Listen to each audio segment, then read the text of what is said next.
Damai sejahtera Allah yang melampaui segala akal, itulah yang menyertai hati dan pikiranmu di dalam Kristus Yesus. Amin. Shalom saudara yang terkasih, selamat berjumpa dalam ibadah kita hari ini, Minggu 28 Juni 2020. Nah, tema kita hari ini adalah membangun keluarga bahagia yang diambil dari Kolose pasal 3 ayat 18 sampai 21. Nah, Alkitab mengajarkan bahwa keluarga Kristen itu adalah miniatur gereja atau gereja terkecil di bumi. Dan bukan hanya itu, secara khusus Paulus mengajarkan bahwa relasi Kristus dan jemaat itu dilukiskan melalui relasi suami dan istri, seperti kata Efesus 5 ayat 31 sampai 32 ini. Sebab itu, laki-laki akan meninggalkan ayahnya dan ibunya dan bersatu dengan istrinya, sehingga keduanya itu menjadi satu daging. Rahasia ini besar, tetapi yang aku maksudkan ialah hubungan Kristus dan jemaat. Nah, puji Tuhan, Tuhan memakai relasi suami dan istri untuk mencerminkan hubungan Kristus dan jemaat. Karena itu, kehadiran Kristus haruslah terpancar dalam keluarga Kristen, khususnya melalui relasi suami dan istri. Nah, ayat-ayat khotbah kita hari ini akan mengajarkan prinsip yang sangat penting di dalam membangun keluarga bahagia, yaitu bahwa setiap anggota keluarga, apakah itu istri, suami, orang tua, dan anak-anak, memiliki tanggung jawab khusus terhadap anggota keluarga lainnya. Dan itulah yang akan menentukan kebahagiaan keluarga secara keseluruhan. Karena itu, mari kita pelajari tanggung jawab dari masing-masing anggota keluarga di dalam membangun kebahagiaan keluarga sesuai dengan tema kita hari ini. Nah, mari kita mulai dari tanggung jawab istri kepada suami seperti yang dikatakan dalam Kolose pasal 3 ayat 18. Hai istri-istri, tunduklah kepada suamimu sebagaimana seharusnya di dalam Tuhan. Nah, dari ayat itu, tanggung jawab istri kepada suami adalah istri harus tunduk kepada suami. Nah, kita tahu bahwa Allah menciptakan laki-laki dan perempuan itu setara di hadapan Tuhan, namun dengan tanggung jawab yang berbeda. Nah, apa yang dimaksud dengan istri tunduk kepada suami dan kenapa istri harus tunduk? Mari kita lihat jawabannya dalam ayat paralelnya dalam Efesus 5 ayat 22 sampai 23. Hai istri, tunduklah kepada suamimu seperti kepada Tuhan. Karena suami adalah kepala istri, sama seperti Kristus adalah kepala jemaat. Dialah yang menyelamatkan tubuh. Nah, ayat itu mengatakan bahwa suami adalah kepala istri, sama seperti Kristus adalah kepala jemaat. Karena itu, istri tunduk kepada suami artinya istri menundukkan diri kepada otoritas kepemimpinan suami sebagai kepala.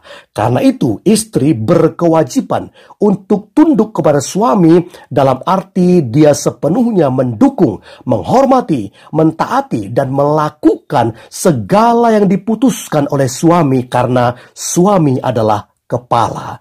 Karena itu istri harus tunduk pada suami di dalam segala sesuatu selama hal itu tidak bertentangan dengan firman Tuhan sebagai otoritas yang tertinggi.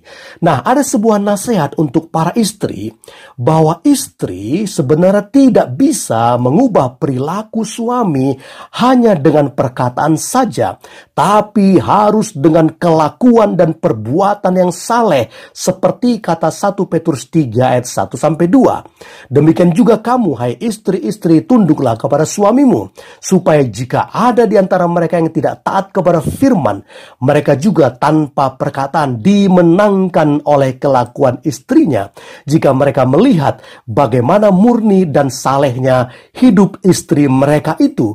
Nah, ayat-ayat ini menyimpulkan bahwa suami hanya bisa diubahkan melalui kelakuan dan perbuatan istri yang saleh. Karena itu, seluruh istri Tunduklah kepada suamimu dengan sikap dan perbuatan yang taat dan saleh.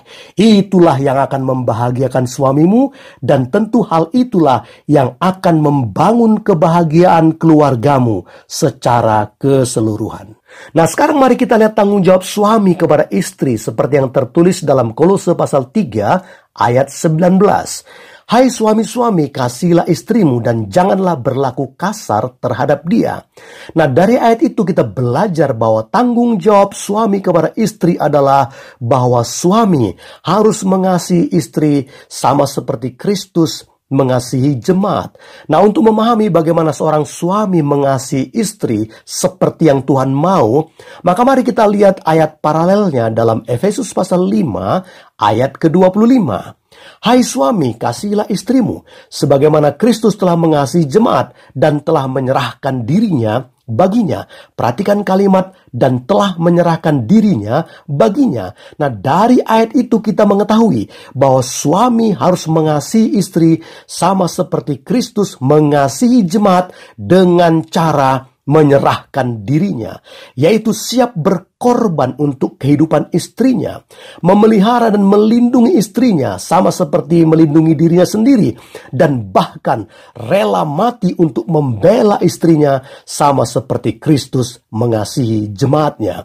Nah, ini adalah tanggung jawab yang besar dari seorang suami. Karena itu, setiap suami harus berdoa agar diberi kasih karunia untuk bisa mengasihi istri seperti Kristus mengasihi jemaat. Nah, ada sebuah nasihat dan janji Tuhan untuk setiap suami yang setia mengasihi dan menghormati istrinya sebagai teman hidupnya, seperti yang tertulis dalam 1 Petrus 3 ayat 7. Demikian juga kamu, hai suami-suami, hiduplah bijaksana dengan istrimu sebagai kaum yang lebih lemah. Hormatilah mereka sebagai teman pewaris dari kasih karunia, yaitu kehidupan, supaya doamu jangan terhalang. Nah, ayat itu adalah sebuah peringatan sekaligus janji kepada suami bahwa jawaban Tuhan atas doa suami sangat bergantung kepada bagaimana suami memperlakukan istrinya. Karena itu para suami, kasihilah istrimu. Itulah yang akan membahagiakan istrimu itu, dan itu jugalah yang akan membahagiakanmu karena doamu tidak akan terhalang, dan tentu itulah yang akan membangun kebahagiaan keluargamu dalam kasih karunia Tuhan. Puji Tuhan. Nah, sekarang mari kita lihat tanggung jawab anak kepada orang tua seperti yang terdapat dalam Kolose pasal 3 ayat 20. Hai anak-anak, taatilah orang tuamu dalam segala hal, karena itulah yang indah di dalam Tuhan. Nah, dari ayat itu, tanggung jawab anak kepada orang tua adalah anak harus mentaati dan menghormati orang tua. Nah, bagaimana anak-anak mentaati dan menghormati orang tua seperti yang Tuhan mau? Dan apa konsekuensinya jika mereka mentaati dan menghormati orang tua? Mari kita lihat jawabannya dalam ayat paralelnya dalam Efesus pasal 6 ayat 1-2. Hai anak-anak, taatilah orang tuamu di dalam Tuhan karena haruslah demikian. Hormatilah ayahmu dan ibumu. Ini adalah suatu perintah yang penting, seperti yang nyata dari janji ini, supaya kamu berbahagia dan panjang umurmu di bumi. Dalam ayat itu ada istilah yang harus kita perhatikan. Di ayat kedua dikatakan, hormatilah ayahmu dan ibumu. Artinya, siapapun orang tua kita, apapun latar belakang mereka, termasuk kalaupun mereka berbeda iman dengan kita, maka kita harus tetap menghormati mereka. Namun dalam ayat yang ke-1 dikatakan, taatilah orang tuamu di dalam Tuhan. Artinya, orang tua yang di dalam Tuhan tidak saja harus dihormati, tetapi mereka juga harus ditaati. Karena apa? Karena orang tua yang di dalam Tuhan adalah orang tua yang hidup dalam pimpinan Tuhan.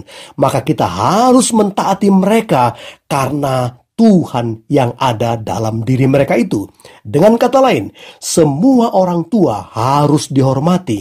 Namun hanya orang tua yang di dalam Tuhan, yaitu yang sesuai dengan firman Tuhan, mereka itulah yang ditaati. Karena itu mari kita para orang tua, kita hidup di dalam firman Tuhan supaya anak-anak kita mentaati dan menghormati kita. Nah, di dalam ayat yang kedua itu ada pesan dan janji Tuhan secara khusus buat anak-anak, yaitu mereka yang menghormati dan mentaati orang tua akan berbahagia dan panjang umurnya di bumi. Puji Tuhan, dari ayat itu kita bisa mengerti bahwa kalau ada orang yang tidak mengalami kebahagiaan dalam hidupnya, maka salah satu penyebabnya adalah karena mereka tidak menghormati dan tidak mentaati orang tua mereka selama hidup mereka. Karena itu, mari semua anak-anak dan kita yang memiliki orang tua, mari kita menghormati orang tua kita dan mari kita mentaati mereka yang di dalam Tuhan. Itulah yang akan membuat orang tua kita bahagia dan tentu juga akan membuat kita bahagia dan panjang umur sesuai janji Tuhan tadi. Dan itulah yang akan membangun kebahagiaan di dalam keluarga kita. Nah, sekarang mari kita lihat tanggung jawab orang tua kepada anak-anaknya yang diwakili oleh Bapa yang terdapat dalam Kolose pasal 3 ayat 21.